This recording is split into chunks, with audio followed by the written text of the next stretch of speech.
So picture this scenario. You're an American business person, right? And you've just wrapped up this incredibly high-stakes, hour-long meeting with a Japanese executive. Okay, setting the scene. Yeah, and this executive, I mean, they are a perfect bilingual. The grammar you just listened to was absolutely spotless. Like zero mistakes. Exactly. The vocabulary was sophisticated, honestly, probably more expansive than your own. The pronunciation was practically native, and you covered all the agenda items flawlessly. It feels like listening to, a perfectly calibrated machine. All the inputs match the outputs. Right, functionally perfect. But then you shake hands, you walk out of the conference room, the elevator doors close, and you immediately think to yourself, well, we can certainly exchange data, but I have absolutely no idea who that person is. Yeah, you have no read on them at all. None. You don't know what they actually care about. You have no read on their underlying philosophy. And honestly, you have zero desire to grab a beer or, like, be friends with them. It is the absolute definition of a hollow interaction. I mean, functionally perfect, but emotionally and relationally completely bankrupt. Yes. You just spend an hour interacting with a human being, but it felt like interfacing with a corporate chatbot. Spot on. And welcome to today's deep dive, because we are jumping into a fascinating and honestly quite revealing stack of sources today. We've got linguistic research papers, media case studies on YouTube creators. And even some pretty brutal sports journalism from Formula One. Yeah, it's a great mix. It is. And our mission today is to decode this exact, painfully common mystery. Like, why does perfect language fluency so often result in a total spectacular failure to connect? Well, we're going to dismantle a very specific, very stubborn illusion today. It's this belief, especially prevalent among language learners, actually, that simply speaking English or any target language holds some kind of inherent standalone value. Like fluency is a magic bullet. Exactly. But what the research clearly shows is that the real secret to human communication isn't your vocabulary. It's this concept called narrative sharing. Narrative sharing. Yeah. It's the active ability to synchronize your worldview with the person sitting across from you. If you ignore that synchronization, I mean, your fluency basically means nothing. Looking at our sources, standard English education feels a lot like going out and buying the absolute top-of-the-line computer hardware. You spend years upgrading your processor and maximizing your RAM. Which represents your grammar and vocabulary, right? Right. But you completely forget to install an operating system, and the operating system is the narrative. That's a great way to put it. But hold on, let me push back on this right out of the gate. Isn't that colorless, neutral English exactly what business schools and academies teach us to use? Oh, totally. They drill it into you. Yeah, I've always been told to keep my English professional and standardized so I don't offend anyone. Are the sources saying that's actually terrible advice? They're saying it creates a massive blind spot.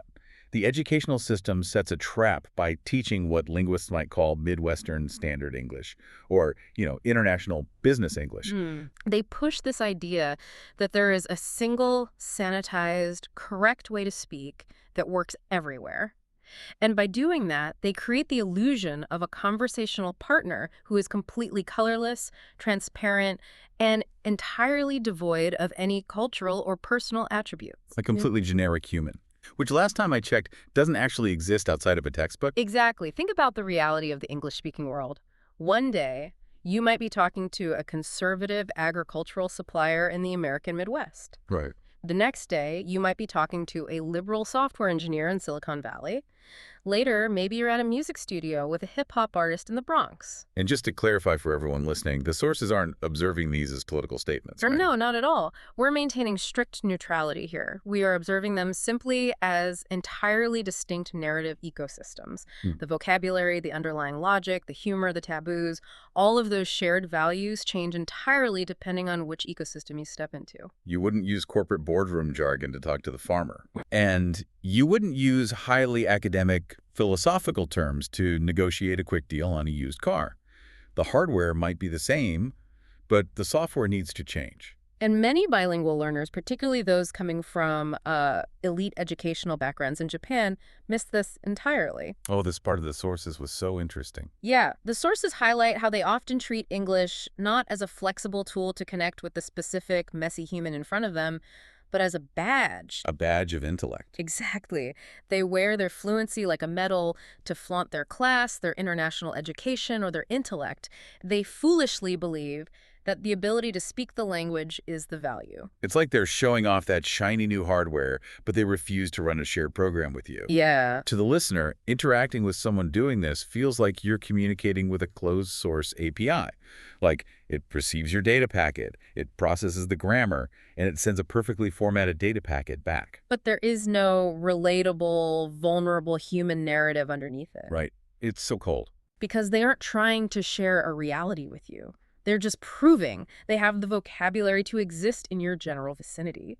And that is exactly why you walk out of that elevator feeling totally disconnected.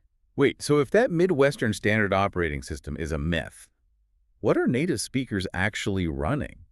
Are we just making up the protocol every time we open our mouths to talk to someone new? Well, in a way, yes. Mhm. We are constantly running background processes to figure out the protocol. The sources call this protocol negotiation or a system handshake. A system handshake. Yeah, native speakers or really any highly proficient communicators are constantly checking in with each other to establish the rules of the current reality, like asking, are we on the same page? Think about the last time you got into an Uber.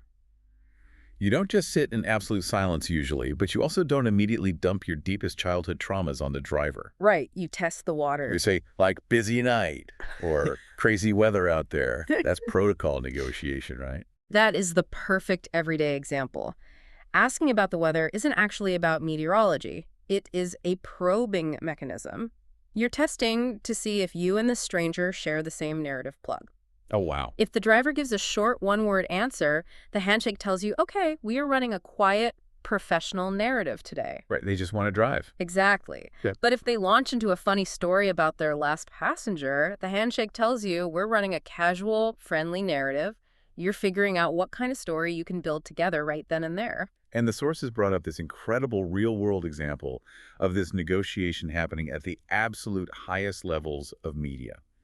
The Sam Altman interview. Oh, a masterclass in forced protocol negotiation. So Sam Altman, the CEO of OpenAI, is doing this major, highly anticipated interview. And the media production team intentionally places a photo of his baby prominently in the background of the shot. Right there for everyone to see. Yeah. Now, at first glance, you might just think, oh, it's a cute baby photo, just some nice humanizing set dressing. But the sources point out there's a very specific, almost aggressive conversational reason for that. That baby photo was a forced narrative rewrite.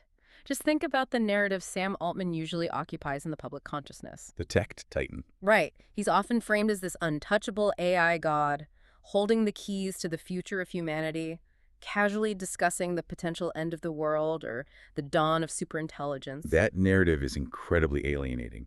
It operates at an altitude that regular people just cannot reach. Exactly. It's very hard to have a grounded, empathetic conversation with a deity. You can't ask an AI god how they're feeling today.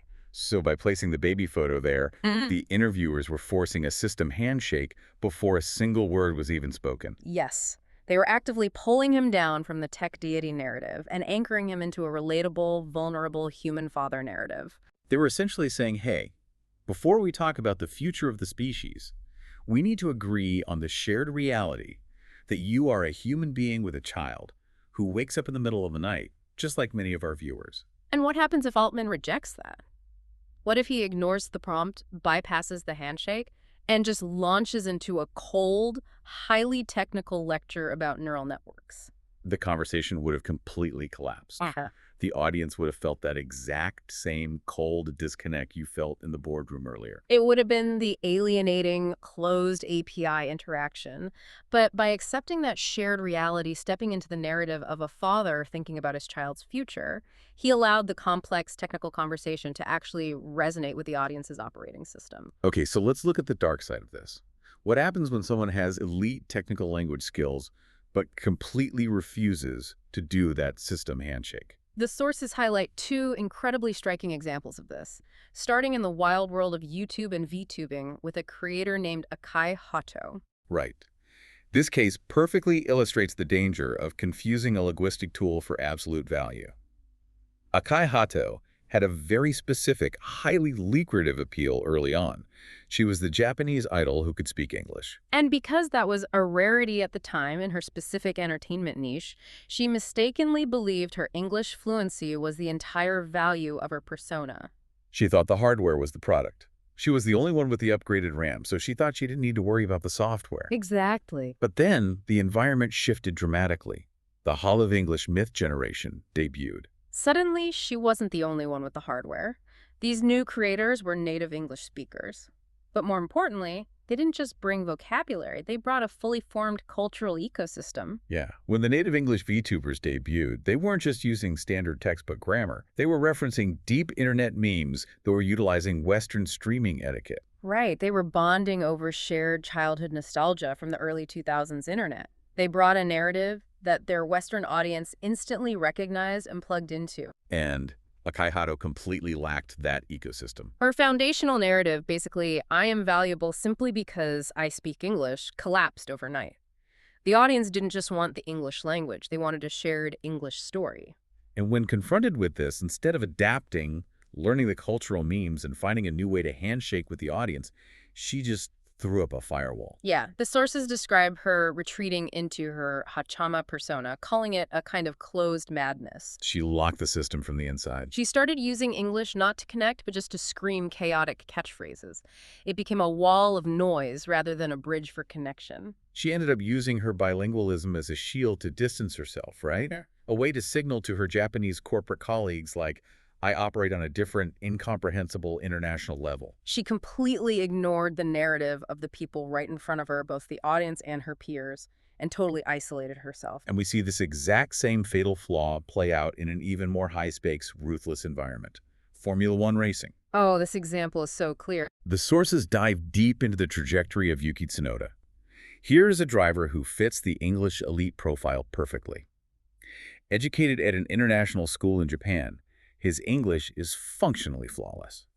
He gets promoted to Red Bull, one of those dominant and cutthroat teams in the world, and the communication just falls apart. Well, we have to ask why perfect English suddenly becomes a liability here. The F1 journalists and critics used a very specific, devastating phrase to describe Tsunoda's situation. They said he had no room for narrative redemption. No narrative redemption.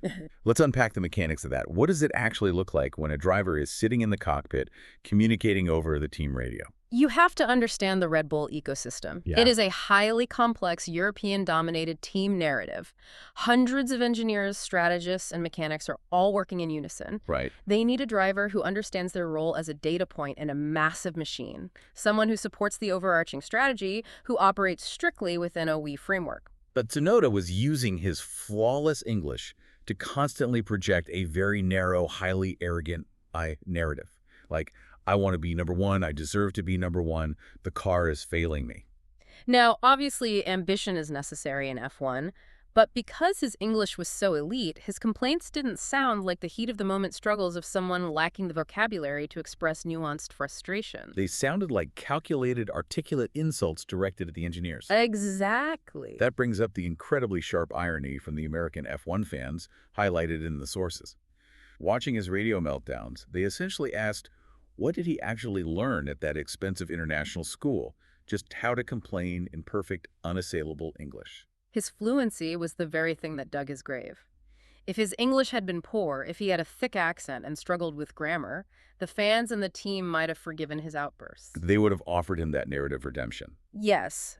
By saying, oh, he's just passionate, he can't express himself properly over the radio at 200 miles per hour, the language barrier is causing the friction. He would have had an excuse. A built-in buffer. But the elite language skills stripped him of all excuses. It exposed the stark reality that the problem wasn't a communication error. The problem was his professional intellect. Wow. He proved he could send the data packets perfectly, but the data itself revealed he lacked the collaborative software to be a team player. He completely refused the system handshake with his own engineers. I want to flip the script here, because the sources don't just leave us with disasters. They give us a brilliant contrast, a triumphant alternative from that exact same ruthless F1 paddock. This is my favorite part. And this proves that an open-source narrative beats perfect hardware every single time. Kamui Kobayashi. Kamui is the perfect counterexample. He fundamentally understood everything Tsunoda missed. Here's where it gets really interesting. Kamui did not have that polished international school elite English. His grammar was famously imperfect. He had a heavy accent. Yeah, he sometimes struggled to find the exact technical word. Yet, he was universally loved by the European media, by the fans. by his team mechanics. Why did his broken system work so much better? Because Kamui left his system open source.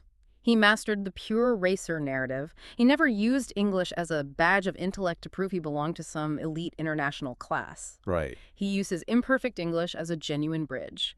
When he made a mistake, he used self-deprecating humor.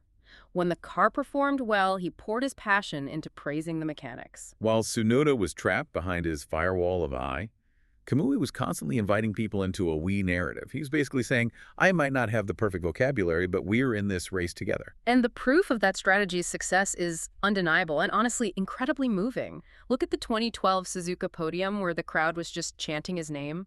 Or look at the famous Kamui Support Fan fundraising campaign. Oh, I remember this. When he lost his seat, due to the team's financial reasons, not his driving, the fans literally opened their own wallets, raising millions to try and keep him in the sport. Why? Because they felt deeply, personally connected to his narrative. He had endless narrative redemption. When he crashed, the fans said, oh, he was pushing the limits because he's brave. When he struggled with an interview, the media found it endearing. And he eventually became a team principal for Toyota's endurance racing team. He succeeded at the highest levels of global motorsport leadership because he prioritized human connection over linguistic perfection. He knew exactly who he was talking to. Exactly. He knew they valued bravery, humor, and dedication. And he synchronized his operating system with theirs, even if his hardware was, a few generations older than the international school graduates. So tying this all back to you listening, whether you were prepping for a massive cross-cultural business negotiation in Tokyo or New York, or you're just trying to make a genuine friend while traveling overseas, your primary goal is not to speak flawless, colorless textbook English. Because if you aim for colorless, you will become invisible. You will just be the closed API. Your true goal is to pinpoint exactly who you are talking to. What is their background? What are their core values? Are you talking to the Silicon Valley engineer, the F1 mechanic, or the conservative farmer? And once you know that, you have to actively figure out what story you are building together. You have to install the right operating system for that specific interaction. Which leaves you with one final, slightly philosophical thought drawn from the source material to chew on. Yeah, when we experience that cold disconnect with someone who speaks our language perfectly but shares none of our humanity, how should we categorize it? Is it merely an engineering communication error? Like just a failure to send the right data packets? Or is it something deeper, like a legal absence of mutual agreement? A fundamental failure to agree on the shared reality of the conversation before it even starts?